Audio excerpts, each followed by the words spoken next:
Yes, indeed. Whatever, anything you want me to do, fine, being spontaneous. Thank you. I'm fine being spontaneous, too. Good morning. Welcome to our 9 a.m. Contemplative gathering here at Tucson New Thought. I'm Reverend Jonathan Zenz. I know everybody in the room. I introduce myself so for people online, and also so that if there is somebody who's new in the room, I don't forget. It's got to become part of my habit, you know. So I am Reverend Jonathan Zenz, and good morning to you.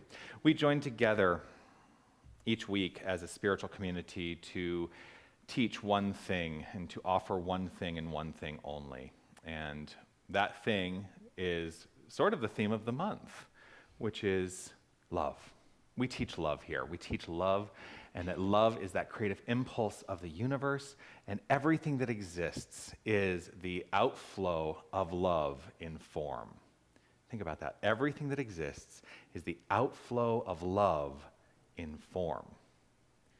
And this is inclusive of each and every one of us. We are the outflow of love in form. So that's what we teach here. Pretty much that, and that it is done unto you as you believe, that as you think, so you create your life. And if we want to make our lives better, well, then we have to, it's going to be, this is going to sound like a pejorative statement, we have to think better. Right? Yes. Yes. Yeah. Our vision at Tucson New Thought is to create a world that works for everyone. And we do this by providing practical tools for personal transformation and awakening humanity to its spiritual magnificence. And here is what I know about each and every one of you. And that is, that's it. That I am lighting the flames of faith. You are the flames of faith. You are illuminated from within. See, I can make it work. But you are magnificent. You are magnificent, and I know that about you because all creation is magnificent, and I think we should each claim for ourselves, I am magnificent. Let's do that together. I am magnificent. Yes, yes, yes. Just take in that magnificence. Each week we do this ceremony called Lighting the Flames of Faith. I'm going to ask Christy if she would provide us a little underscore, and Kathy is going to help with lighting the candles today.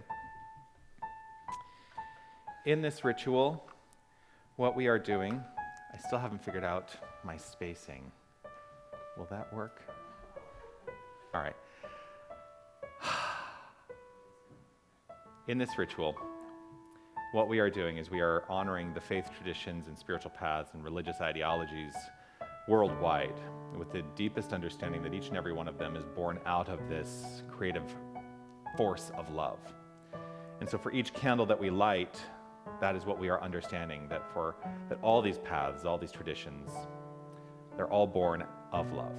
And so we light a candle for the Tao, honoring the universal path of harmony and equilibrium, the natural way. We light a candle for the shamanic traditions, honoring the beliefs and practices of all indigenous peoples, the way of primal spirituality. We light a candle for Hinduism, honoring the path of knowledge, action, and devotion. We light a candle for Judaism, honoring the ethical path of living by sacred law. We light a candle for all forms of Buddhism, honoring the Four Noble Truths and the path of compassion. I want to speak on compassion for a moment. The root of the word passion is to suffer.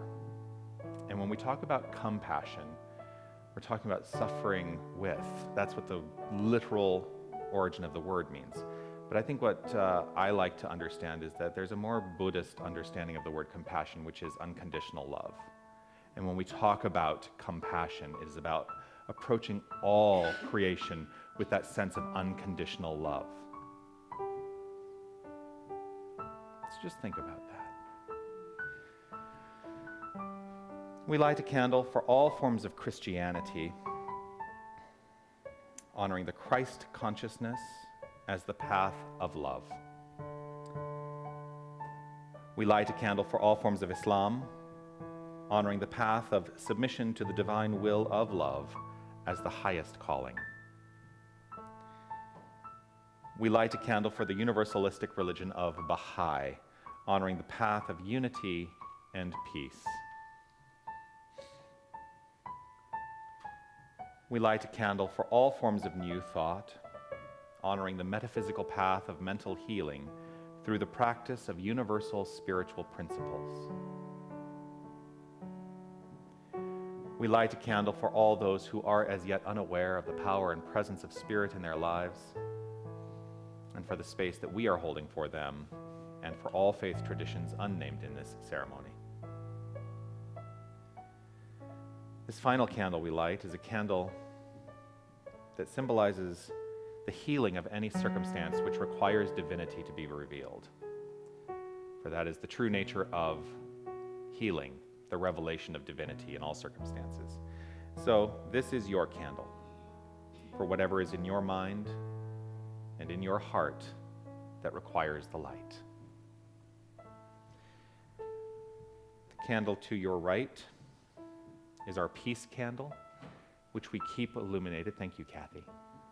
Which we keep illuminated with this understanding that as it is consistently illuminated here, it is a reflection of the consistent illumination of peace in our hearts. And as we give in to that illumination, we spread peace throughout this world through our actions, our words, and our deeds, and our thoughts.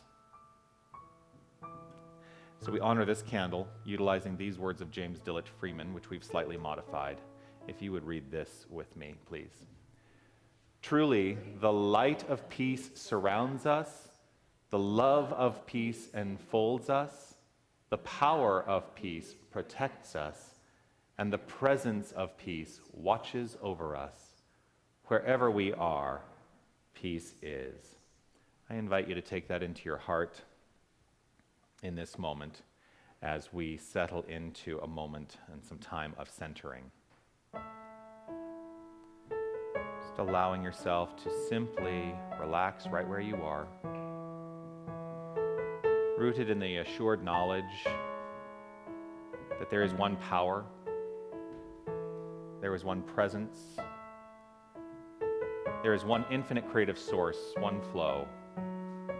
There is one thing going on and nothing else.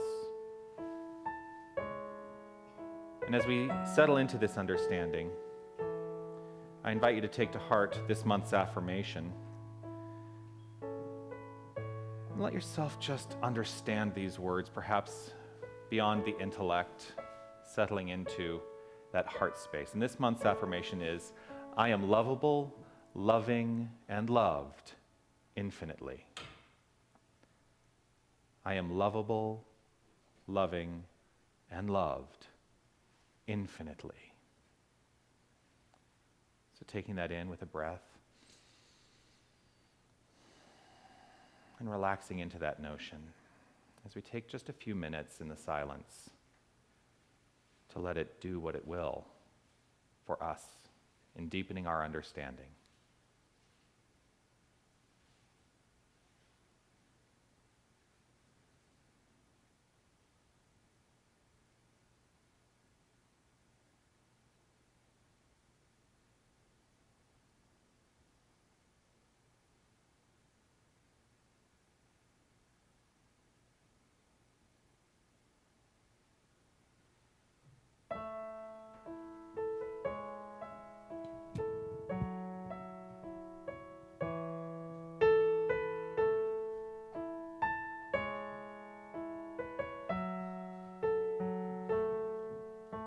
In this moment, in this place, I remember who I am, letting fear and worry fall away from me.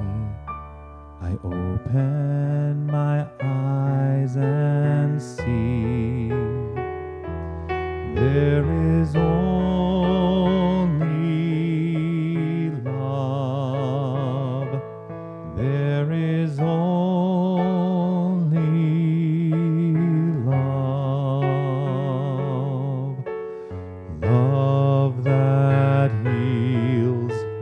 that sets us free. There is only love.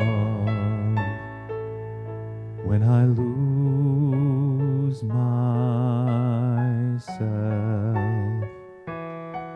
when it seems I've lost my way, when I go inside and quiet my mind, I can hear Spirit gently say, there is only love. There is only love. Love that heals, love that sets us free. There is only love.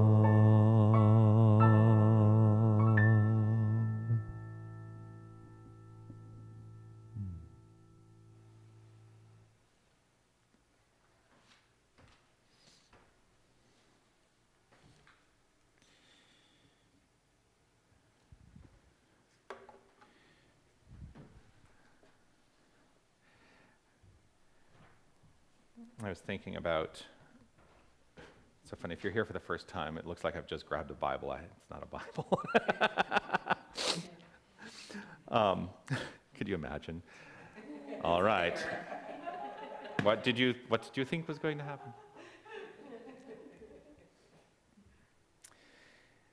I was thinking about this thing that I do and the level of faith that I've had to engage in to be able to do this. And I will tell you, every time I do this, it scares me. It really does scare me. But I'm so grateful to be able to make this a part of the experience at this particular, gathering, because I don't know of any minister who really would dare to do this. But here's what I'm going to dare myself to do. If you would please provide for me a number between 25 and 423, and those numbers can be included in that number. 313. I like it. 313? It's what I heard. It's what I heard. Oh, and I've already been told we're going to go to the first paragraph on 313. So it's That's all you get. the 15th word in the third paragraph. Do it. Well, so it's, so what's starting to happen at this gathering is this. There came a point where I started handing out slips so people could write it on a piece of paper, and then I would grab it out of a thing, because there started to be this competition for who could get the number to me. So I'm going to page 313, first paragraph, third sentence. I hope there are 3 sentences in this paragraph. 1, 2.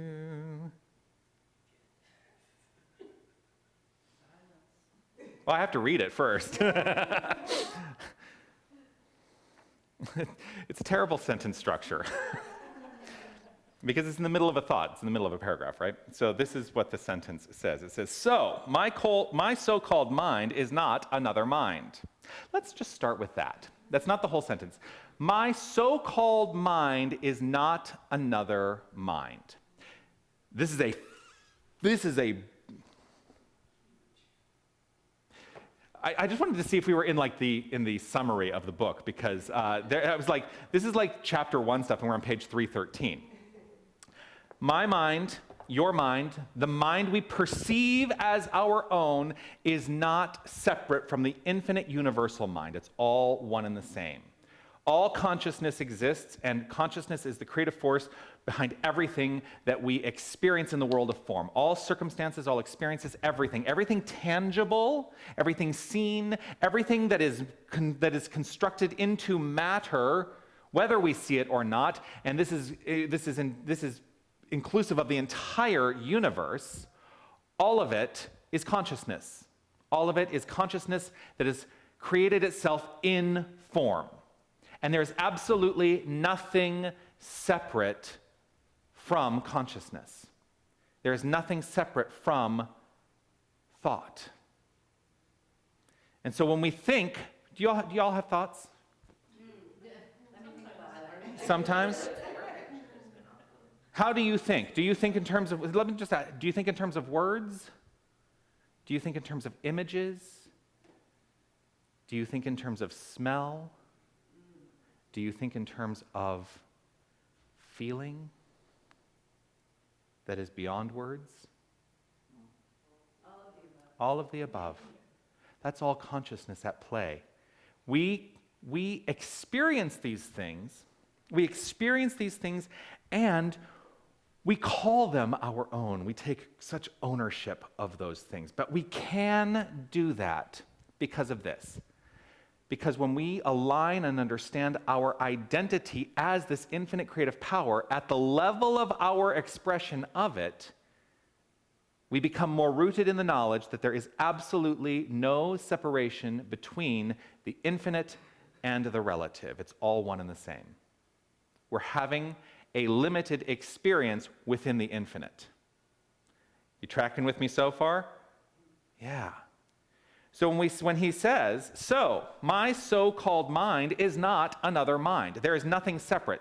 We teach the universal consciousness, the universal mind, and we utilize a circle in the teaching of it, which is why I always do this. We teach universality. And we are simply utilizing our understanding of that infinite wholeness to create the lives we would like to create. There is absolutely no separation. This boils down to the remember who you are part of our equation. Remember who you are. You are that infinite power. You are the source of all that is. Now, are you all of the source? It's another question people say, well, if you say that you are all that is, then what are you saying? I'm saying, I know who I am, and I'm reveling in my experience of this thing called life, and understanding that, knowing that I am infinitely connected with all that is, I can look out and recognize that connection in all people, even people I don't care for. And I don't have to care for everyone. I mean, I do care, multiple meanings of that word. I do care for everyone with this understanding. I approach life with love in my heart. And I see everyone as a reflection of the love in my heart, whether they are doing things in the world of form that I care for or don't care for. See how that is? But I have to look upon everyone and understand them as love. It came up in the Wednesday class. The question that always gets brought up in the Wednesday class. You mean I have to love Hitler? Yes. You don't have to love Hitler's actions, but we have to understand that every single being that has ever walked the face of this planet, every single being that potentially exists in the universe of which we have no awareness, it's all this consciousness, this flow, this good. I have to think about that in class, right? It is all this flow that is consistently pouring forth from the understanding that we are born of love. So I can love Hitler, but not love his activity. And we always go to Hitler because that seems so far distant, right? But there are people in our world and in our lives, and I'm not just talking about political figures, who do things that are not so great. I have people in my personal life that I think, oh, can't you get it together and understand? But that's a judgment on my part. And so when I release myself of that judgment, look at them and understand them as love, understand that we are infinitely connected, infinitely supported by this power of creation, then I can actually more easily go into one of the other aspects of our philosophy, which is forgiveness. I forgive everything. Because forgiveness is never about the other person. It's about what is in my heart. It's what is in my heart. So, my so-called mind is not another mind. It is this mind, universal. He capitalizes M when he says, it is this mind.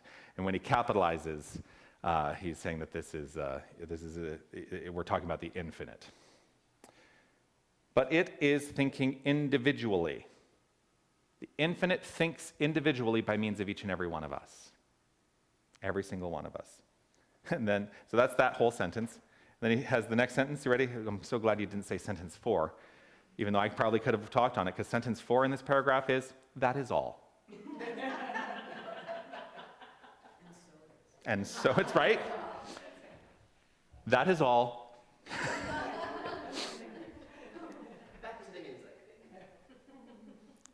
You know what I love, too, about this idea of individualized thinking?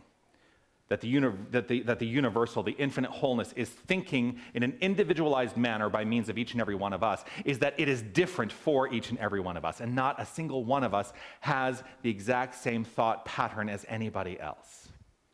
And so we express this goodness uniquely and magnificently, which is why I hold to this idea, you are magnificent. And the degree to which we truly take this to heart, I get goosebumps just thinking about that. The energy just takes over my body. I'm like, oh, what a magnificent life I get to live. I celebrate it. And it's not to say that I don't have difficulties in my life. I have difficulties in my life, but here's what they are. When difficulties show up in my life, I have learned, and this is part of the practical tools, this is one of the practical tools we can take into our hearts and really put into practice, and it is this. When something happens in my life that I don't like, I don't put blame outside the self. I also don't put blame upon myself. What I do is I look at it, free of judgment. I say, I see you. I see you. And I recognize that what this is a reflection of something in my own mind. And when I take responsibility for it, then I have the ability to respond lovingly to whatever shows up. It takes practice, though. It really takes practice. But I guarantee you, if you are willing to commit to the practice, it gets easier and easier and easier. There's a question from the floor. Yes. I don't normally take questions on Sundays. That's more a class thing, but have at it.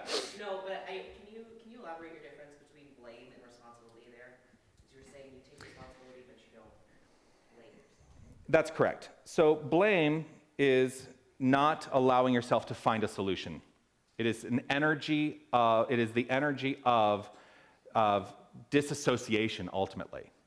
To say, I'm putting my blame, let's talk about it in terms of another person. I'm putting my blame on that other person for this horrible thing that they did to me, right? And I get to rise above and call myself superior in this. But if I recognize and know that that individualized expression of the divine is equal to me, they are acting in accordance to what is in my own mind. They are a reflection of something within me. So I don't need to go to the blame of that person out there. Right? Now, I also should not go to the place of blaming myself because that is diminishing of my sense of self. It is saying, you're a horrible person. I'm not a horrible person. I'm a person who perhaps had an idea that showed up in the world of form that is a mistake. And I know that in this moment, irrespective of how it showed up in my life in the past, because it is now in the past, because the moment it happens, the next millisecond, it's in the past. But boy, we drag those things from the past, don't we? The minute the degree to which we continue to blame ourselves in the present moment for what came up in the past is the degree to which we maintain the defeat of our own sense of wholeness. It actually is taking ourselves out of integrity. Integrity means wholeness, something that is integral. I have such a hard time with that word sometimes. Those things that are whole is inclusive of us. I am a wholeness. You are a wholeness. We are wholeness. But the minute we start putting blame on ourselves or others, we disassociate from that wholeness. And we think, and from the present moment, and we think there's something other than this divine creative power. It's subtle. Now, responsibility is literally my response ability, which is to say, irrespective of what happened in the past, I know who I am. I live in a place of forgiveness. I take a look at the circumstance. I do not let myself be triggered by it, nor do I judge it. And I know that I am the power point of creation for my life. And so what do I want now moving forward? I can't change the past, but what I can change is my own consciousness in this moment moving forward. And release myself of the grip of that thing in the past.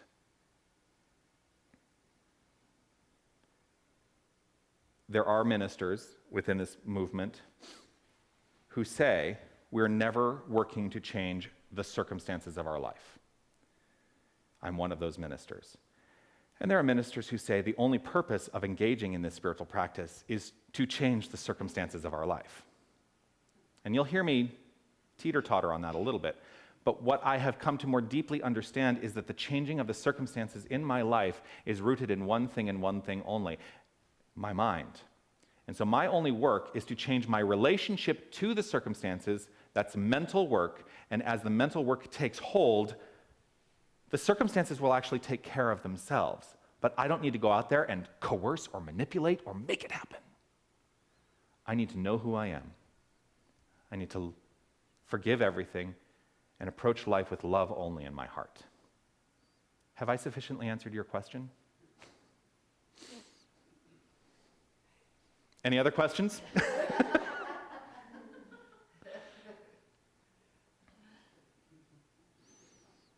I'm going to read this sentence one more time, because I think this is very important, that we truly understand that we are not separate. If you leave here with nothing else today, we are not separate from this creative power of love. That's what I want you to leave here with today. That understanding, and it may be first an intellectual understanding, but as you root into it and acknowledge and play with it in your own intellectual space, what I think you'll find is that it'll begin to be rooted in your heart, and you begin to embody the idea that you are one with all of it. You are that which is. My so-called mind is not another mind. It is this mind. But it is thinking individually. That is all. Thinking individually, it thinks differently, not necessarily better or worse, but differently. So this is who you are. This is what you are. You are this mind in form. You are this consciousness in form. You are infinite loving presence, infinite energy in form. Do with that as you will, with one caveat. The only moral thing that I really think I teach is this: live your life in a way that does not harm anyone else. And do what you want to do. Be who you want to be. There's a song. Do what you go where you, yeah. Do what you want to do.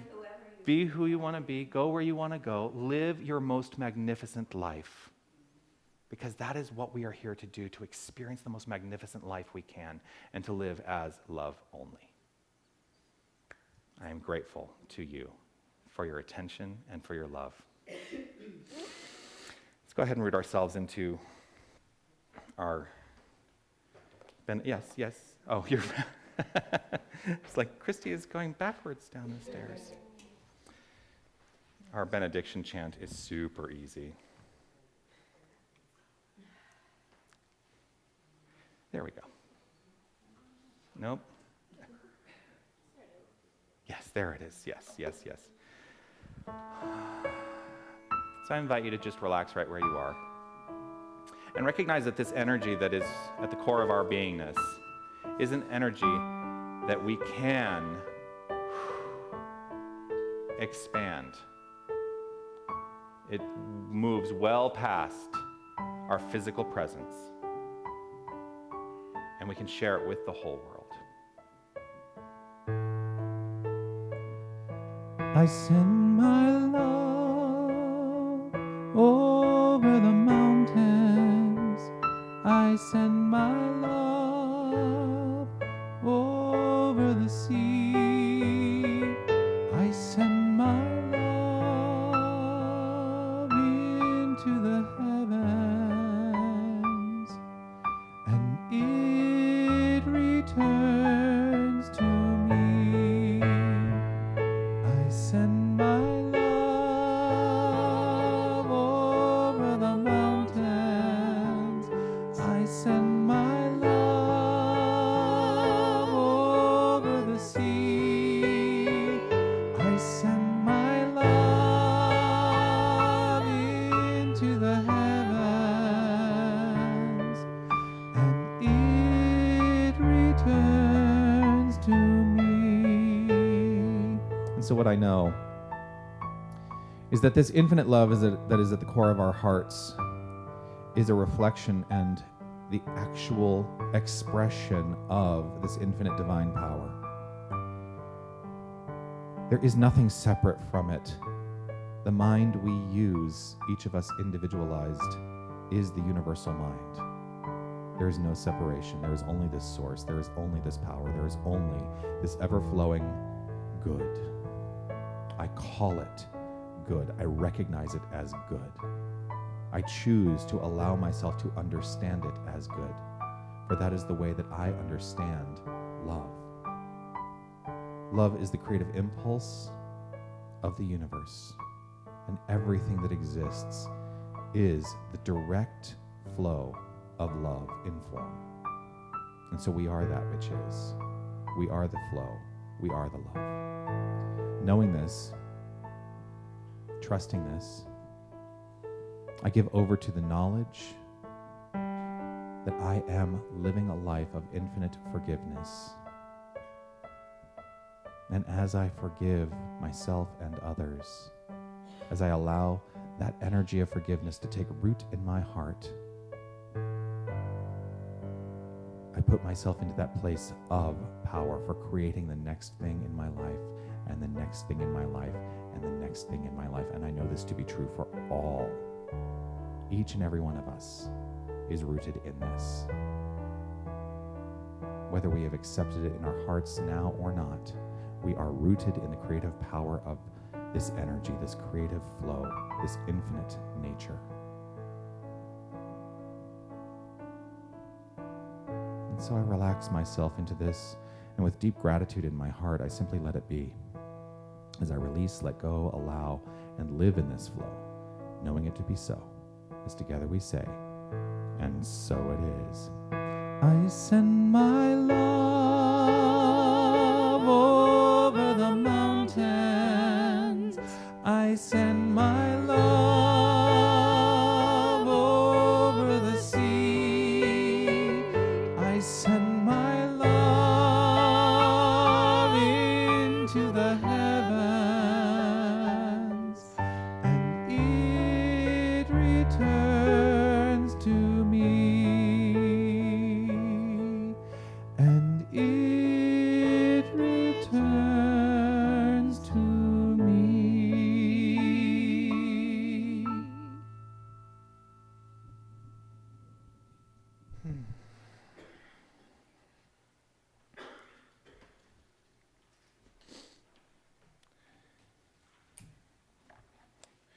Tucson New Thought is an organization that is supported entirely through your generosity, through your contributions, through your tithes, investments, whatever you choose to call it. I invite you to take out whatever it is you're offering the center today in terms of a gift and hold it in your hand and recognize the love that it is, recognize the joy that it is, recognize the power that it is, for it is simply a reflection of this infinite wholeness. And just breathe into that understanding. And let's read together the words of divine givingness as you infuse that thing with these ideas. Divine love consecrates my gift. It goes forth to heal, prosper, and bless. It is evidence of my conviction that spirit is the source and substance of my supply. I joyously contribute to the vision of my spiritual center, knowing that it returns to me multiplied abundantly. Do you mind taking the, yeah, if you would. And we're going to sing our giving song, which is, I'm so grateful. Oh.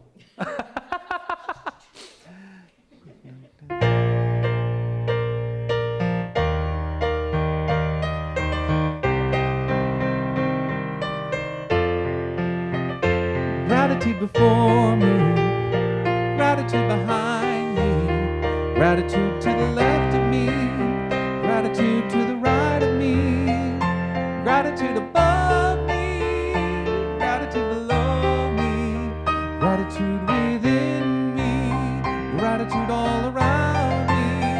I'm so grateful, I'm so grateful, I'm so grateful. I'm so grateful, I'm so grateful, I'm so grateful, I'm so grateful, I'm so grateful. And so it is.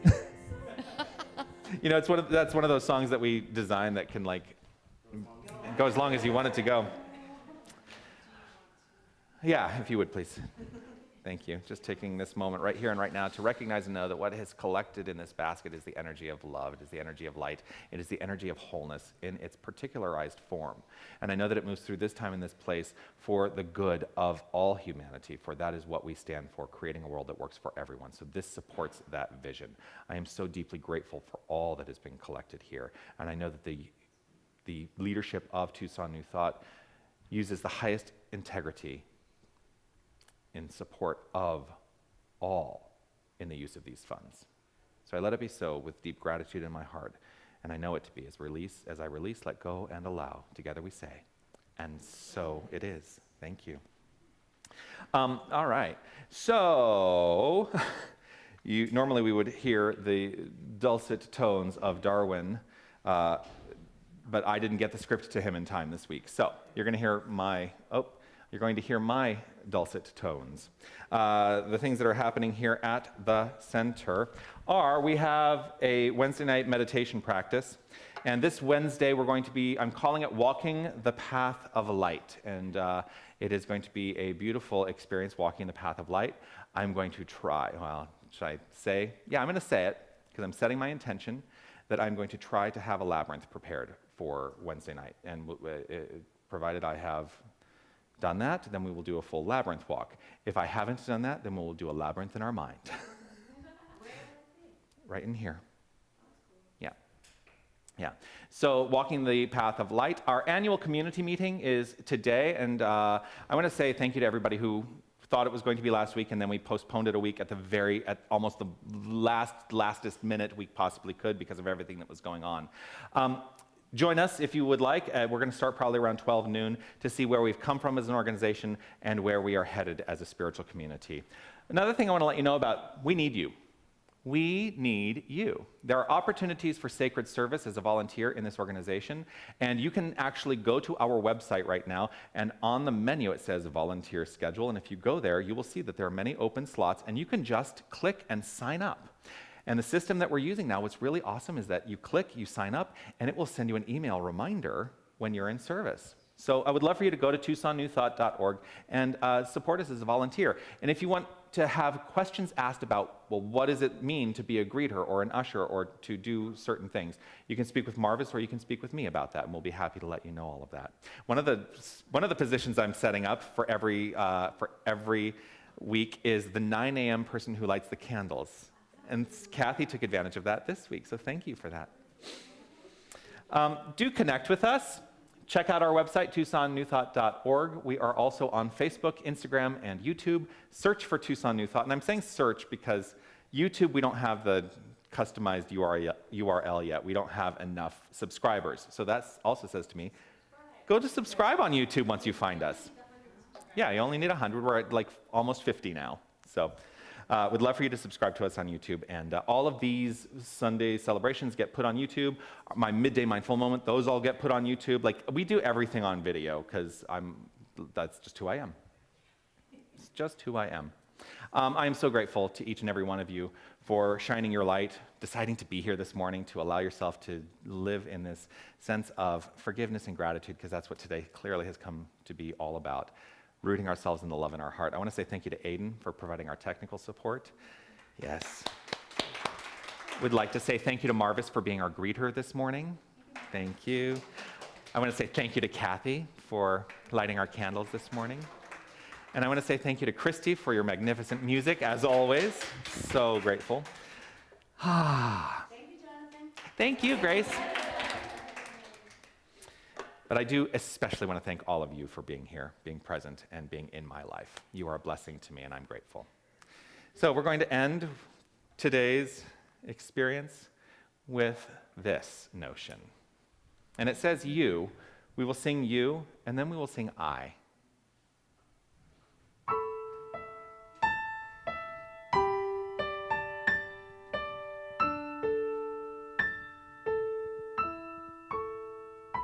You are seen, you are heard, you are loved for who you are.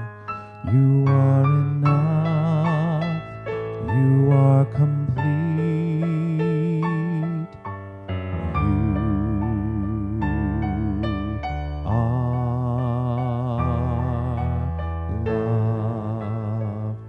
You are loved. You are loved. You are loved. I am seen. I am heard. I am loved for who I am. There is nothing I need to change except the slides. I am loved. I am loved. I am loved. I am loved. I am loved. Make it a great week, everyone. Thank you for being here.